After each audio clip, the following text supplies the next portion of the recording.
My name is Ethan, and this happened last December when I was home alone in my house for a whole week. My girlfriend had gone to stay with her parents for the holidays, and I stayed behind because of work. I live in a quiet neighborhood in a small town in upstate New York. The houses are pretty spaced out, and most of the people on my block go away for Christmas, so I basically had the whole street to myself. At first, I liked the idea of the peace and quiet. I thought I would get a lot of rest and maybe catch up on some shows and just enjoy the coziness of the holidays for a bit. But what happened that week still lives rent-free in my head. It was on my second night alone. It was around 6:30 and already completely dark outside. It had been snowing lightly all day, and there was a white layer on my yard and driveway. I was in the kitchen making a simple dinner, just pasta and chicken. Usually my girlfriend is the one to cook our meals. I'm not much of a chef. I turned on the TV in the background to make the house feel less empty, because as happy as I was to have the place to myself for a bit, I wasn't used to it being so empty and quiet in here. While I was eating at the table, I heard something unusual. It really took me a second to figure out what it was. It sounded like singing. I muted the TV and listened. The sound was definitely coming from outside. The singing got a little clearer, and I realized the person was singing Jingle Bells. At first, I thought maybe some neighborhood kids were playing around outside, but the voice didn't sound like a kid. It sounded like a grown man. I got up and walked toward the front door because that seemed like the direction it was coming from.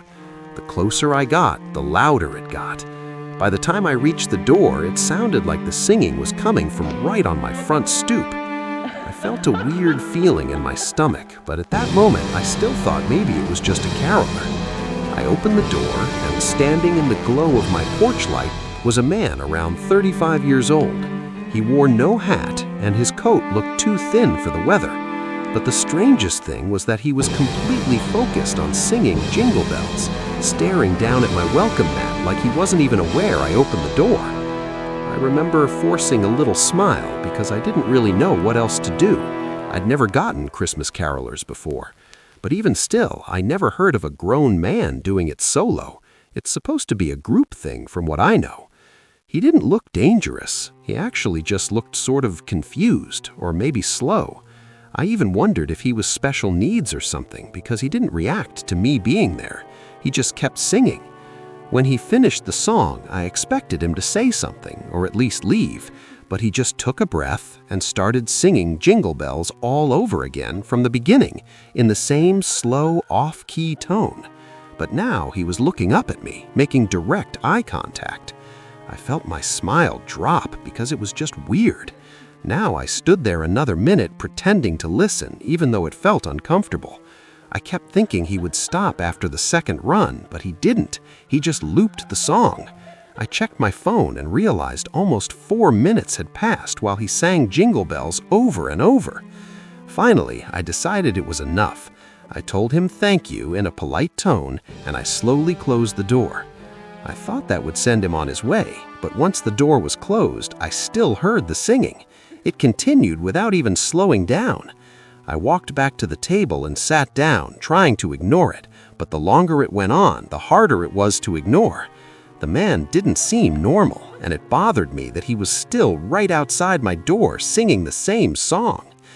I wondered if maybe he was special needs and someone was out there with him, like by the street or something, but I didn't see anyone else out there. It made the whole house feel uncomfortable, like someone weird was standing too close to my personal space. I kept eating, but I couldn't focus on the food. It went on for my entire dinner. Finally, after about 10 minutes straight, the singing stopped. The sudden silence actually made me jump because I had gotten used to the singing. I got up slowly and walked back to the front door window. When I looked outside, I expected to see the man gone, but he was still there. He had moved. Now he was standing at the end of my driveway. He was just facing my house, completely still. He was no longer singing, at least I couldn't hear anything from here. He was just standing there in the snow, staring at the door. Something about that felt worse than the singing. He looked like he was waiting. I opened the door a crack and told him he couldn't be here, that this was private property and he needed to leave. He didn't move at all. The whole thing was so unnatural. Finally, I told him if he didn't leave, I would call the police. Then I shut the door again. I watched him for another minute from the window, but he didn't budge. I didn't want to actually call the cops because I thought maybe there was something mentally wrong with him, and I didn't want to make things worse. So instead, I decided to just go upstairs, lock my bedroom door, and try to relax. I checked out the window upstairs before changing into bedclothes. The man was gone from the driveway. Thank God. I figured the threat worked. I got into bed, turned on a lamp, and started reading my book to wind down.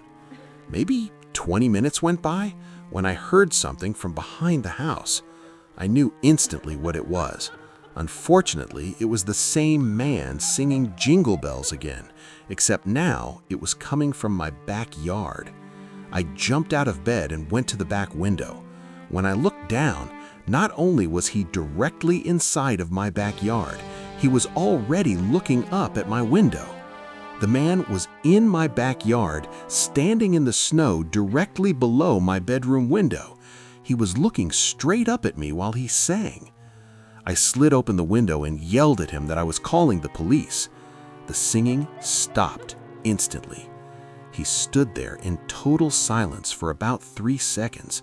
Then he suddenly burst into a full sprint toward the back door on the lower level. The second he was out of my view, I heard the most insane sound I've ever heard in my life. He started screaming at the top of his lungs. Not like a normal scream. It sounded like a death metal singer, but even more insane and deranged. It echoed across the yard and through the entire house. Then came the banging. The back door shook violently as he kicked it, slammed into it, and probably tried ripping the doorknob off. I felt the vibrations from the impacts in my upstairs bedroom. I realized this guy wasn't just weird, he was trying to get inside. I grabbed my phone and called 911 right away. I begged them to hurry, telling them a man was trying to break in. I stayed on the line while holding a baseball bat with my other hand. I backed into my bedroom closet and shut myself in. The operator told me to stay hidden. I could still hear the screams and bangs from downstairs, and every second felt like he was going to break through. Then, just as suddenly as they started, the bangs stopped. Everything went silent except for my breathing. I didn't know if he left or if he got inside. I stayed completely still in the closet until the police arrived. They checked the entire outside of the house and confirmed the back door was still locked. The operator said I could come out and meet them. When I stepped outside to greet them, I finally felt like I could breathe again. We walked around the backyard and saw deep footprints in the snow, showing exactly where he had stood while singing to me through the window and where he had run up to the back door. The footprints then led off into the woods behind my property. The cops went to follow the trail a little bit, but came back because it apparently wasn't worth going deep into the woods at night. They acted like it wasn't a big deal. They told me people act strange all the time, and that as long as I kept my doors locked, I should be fine. They didn't seem very interested in finding him, and that bothered me a lot, but I was too shaken up to argue. After they left, the house felt horribly empty and cold. I kept every door and window locked and double-checked them over and over. At that point, I was over the alone time and just wanted my girlfriend back home. I went down to my parents' place for Christmas Eve and Christmas, thankfully. As far as that man, he never returned. At least, not that I know of.